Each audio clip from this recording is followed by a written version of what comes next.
दोस्तों, अजीत पवार ने क्या एक नाथ शिंदे पे ब्रेकर लगा दिया मुख्यमंत्री के दौड़ में होने से?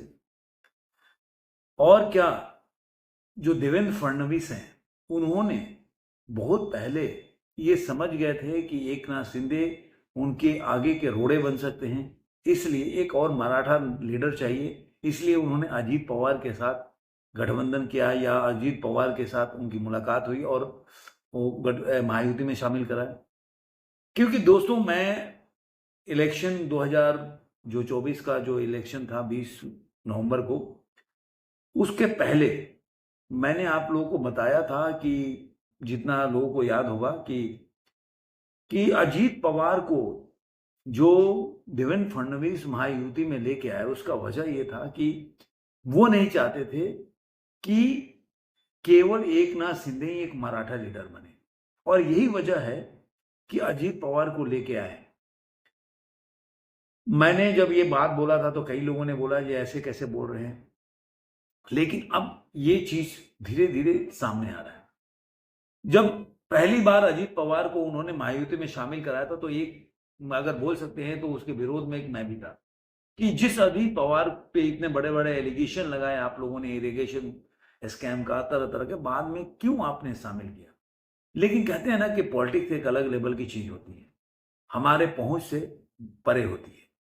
कई नेता इतने दूरदर्शी होते हैं कि वो आगे की पहले सोच लेते हैं, जितना हम लोग नहीं पहुंच पाते। हम तो क्या करते हैं कि जो एक्शन होता है उसके ऊपर एनालिसिस करते हैं, जो घटनाएं घटती है, जो न्यूज चलते रहते हैं, उसको जोड़ जोड़ के और एक एनालिसिस करने का प्रयास करते हैं कि इसके पीछे की सच्चाई क्या है। तो कई बार हम लोग फेल हो जाते हैं इसी वजह से। अब ये बात सही साबित हो रहा है कि अजीत पवार, जब आप देख रहे हैं कि अभी मायावती की जो बहुत भयंकर जीत हुई, जिसमें आप बोल सकते हैं बीजेपी 132 सीट लेके आई, शिवसेना जो शिंदे साहब की 57 और एनसीपी ने 41 सीट, तो सब लोग ये सीट जब जीत के आए तो इसमें सबसे ज्यादा है बीजेपी की 132 सीट है। तो नियमतः उनको मुख्यमंत्री बनना चाहिए। और चुनाव के पहले जो अमित शाह है, उन्होंने भी यही बोला था कि हम चुनाव के बाद सीएम की पद का घोषणा करेंगे, उसके बाद मिल बैठ के बात करेंगे। उन्होंने ये बोल सकते हैं कि चूंकि सीएम थे एक नाथ शिंदे, तो उस समय वो चुनाव लड़े और वो सीएम ही थे, लेकिन उनके नेतृत्व में चुनाव नहीं लड़ा गया। और क्यों? क्योंकि आगे बताऊंगा कि एक नाथ शिंदे के जो भी शिवसेना के दल के हैं, वो लोग हवाला दे रहे हैं बिहार में, जिस तरह से जेडीयू का नीतीश कुमार को सीएम बनाएगा, उस तरह का हवाला दे रहे हैं। लेकिन दोनों में क्या फर्क है मैं बाद में बताऊंगा। तो जो एक नाथ शिंदे के जो लोग हैं, वो तरह तरह से, उनके बेटे भी ट्वीट कर रहे हैं कि वो उनको, मतलब एक नाथ शिंदे के नेतृत्व में चुनाव लड़ा गया तो मुख्यमंत्री उन्होंने को बनाना चाहिए। और एक बोल सकते हैं कि हैशटैग भी चला रहे हैं, एक नाथ है तो सेफ है। जो एक है तो सेफ है का नारा, उसमें नाथ उन्होंने जोड़ा है। तो इस तरह से चल रहा है। और देखिए, मैं नहीं बोल रहा कि ये और किसी पार्टी में होगा नहीं, और ये भी नहीं बोल रहा कि 3 दिन में 23 तारीख को चुनाव रिजल्ट आया और आज 27 तारीख। लेकिन आप देखेंगे न्यूज पोर्टल में जाकर, मीडिया हाउसेज में 24-25 से ही शुरू हो गया कि बीजेपी में सिर्फ फुटबॉल हो रहा है चुनाव के मुख्यमंत्री के नाम पे। उसमें साहिल जोशी तो मतलब इतना व्याकुल है कि अब उनके पास कोई रास्ता नहीं है, चुनाव तो हार चुके हैं। जिसको सपोर्ट कर रहे थे आशुतोष भी, तो वो साबित कर रहे थे कल का चुनाव देख कि भाई देखो, अभी भी हिंदुत्व का जो वोट है, शिवसेना मजबूत पार्टी है, खत्म नहीं। पहले वो शिवसेना शिंदे को उनको नहीं मान रहे थे, लेकिन अब वो कल से मान रहे हैं कि जो शिंदे साहब का शिवसेना है वो बीजेपी से अभी भी मजबूत है। क्योंकि आप देखने जाए उनके हिसाब से तो शिवसेना को, जो उद्धव ठाकरे का गुट है, उसको 20 सीट मिला और उनको 57 सीट मिला है, तो 77 सीट हो गया इन दोनों को मिला के। और वोट शेयर वो बोल रहे थे कि बीजेपी से ज्यादा दोनों को जोड़ेंगे, लेकिन वो भूल गए कि उसमें जो बीजेपी, जो शिवसेना का कोर वोट है, वो सिर्फ 4-5% होगा, बाकी वो कांग्रेस और एनसीपी का वोट है। तो वो जब काउंट करते हैं तो अपने तरीके से काउंट कर लेते हैं। ये ऐसे वामपंथियों का ऐसा तरीका रहता है मैनिपुलेट करने आंकड़ों को, तो वो अलग बात हो गई। वो उनसे बोला जाता तो शायद उसका जवाब नहीं दे पाते। अब सवाल ये होता है कि नीतीश कुमार, जब उनका 74 विधायक थे, ऐसे 73 विधायक थे बिहार में, और भाजपा के 74 विधायक थे, उसके बावजूद भी उन्होंने कुर्सी दे दिया और नीतीश कुमार सीएम बने। लेकिन इसमें एक बहुत बड़ा बात है कि जब चुनाव लड़े गए थे बिहार में, तो नीतीश कुमार के फेस पे ही चुनाव लड़ा गया था। उनको डिक्लेयर करके चुनाव लड़ा गया कि नीतीश कुमार ही सीएम रहेंगे, चाहे जितना भी किसी का भी सीट आ जाए। तो पहले से तय था। महाराष्ट्र में ऐसा कुछ भी नहीं था कि पहले से तय था कि नीतीश कुमार की एक नाथ शिंदे ही सीएम हो, वहां पे ऐसा कुछ भी नहीं था। तो दोनों की जो बोल सकते हैं जो जो परिस्थिति है वो दोनों की अलग अलग है। अब महाराष्ट्र में 288 सदस्यों में 145 सीट चाहिए। 132 अगर बीजेपी के पास अकेले है तो सिर्फ 13-14 सीटें चाहिए। और अगर वो चाहें तो जो अजीत पवार के साथ 41 सीट मिलकर सरकार बना सकते हैं, लेकिन वैसा करेंगे क्योंकि आगे के भविष्य की राजनीति करनी है। और फिर उनके ऊपर ये भी ठिकरा लग जाएगा कि देखो उन्होंने शिवसेना को तोड़ा, उद्धव ठाकरे को अलग, गुट को अलग किया और शिंदे साहब के सेना को अलग किया, और आप देखिए आज शिंदे सेना को भी छोड़ दिया उन्होंने। तो बीएमसी के चुनाव है, आगे के जो भी चुनाव आएंगे उनको उसका जवाब देना पड़ेगा।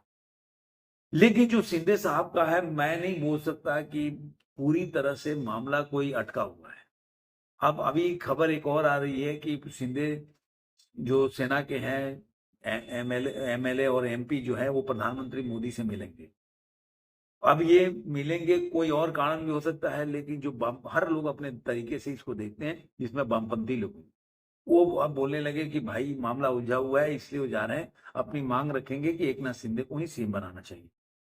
मुझे याद है कि कुछ दिन पहले तक जब बोला जा रहा था कि भाई किसको सीएम बनाना चाहिए, चुनाव इलेक्शन के जो रिजल्ट आने के पहले, महाअघाड़ी की बात कर रहा हूँ, तब यही साहिल जोशी, यही वामपंथी पत्रकार आशुतोष से थे, तो वो बोले, सब लोग अपने अपने, कांग्रेस बोल रही थी कि मेरा नाना पटोले होना चाहिए, वो बोलते उद्धव ठाकरे होना चाहिए, और उसी तरह एनसीपी में।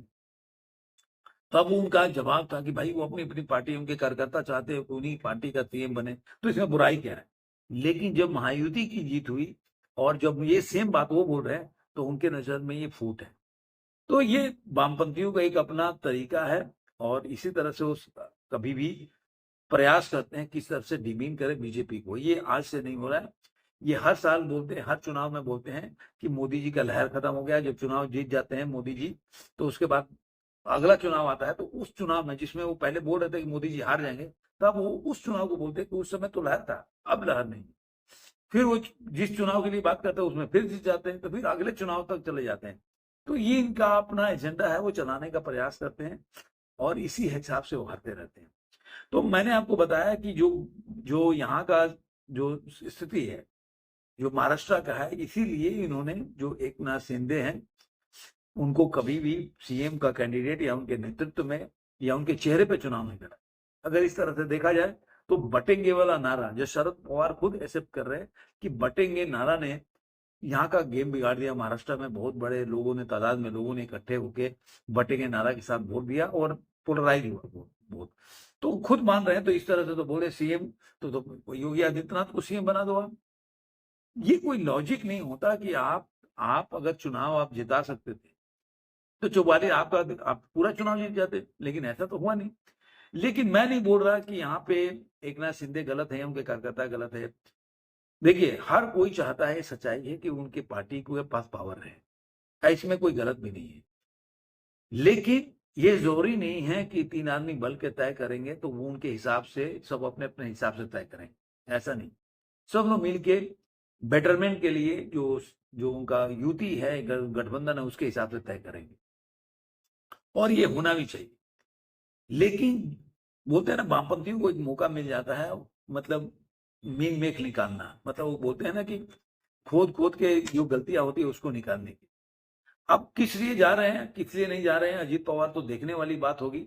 लेकिन ये जरूर है कि जो शिवसेना, आप देखिए, बोलते हैं कि उद्धव ठाकरे के साथ गंदगा, कि आप सोचिए कि मैं हमेशा बोलता हूं कि 105 सीट लेकर 2022 के इलेक्शन में शिवसेना का दौड़ फाड़ हो गए थे। 40 विधायक जो शिंदे साहब के साथ चले गए, और उस समय भाजपा के पास 105 सीट था, लेकिन उन्होंने परिस्थिति के हिसाब से एकनाथ शिंदे को सीएम बनाया।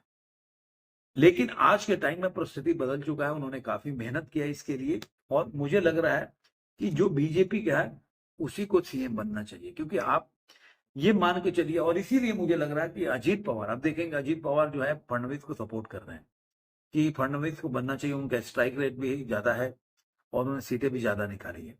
अगर तीनों में स्ट्राइक रेट देखे तो बीजेपी एक पे है और एनसीपी जो अजीत पवार का है दूसरे नंबर पे है, और तीसरे नंबर पे वो जो है शिवसेना शिंदे साहब का है। तो स्ट्राइक रेट में बीजेपी एक है, और आप देखेंगे तो 132 सीट भी लेके आई है, तो ज्यादा सीट लेके आई है।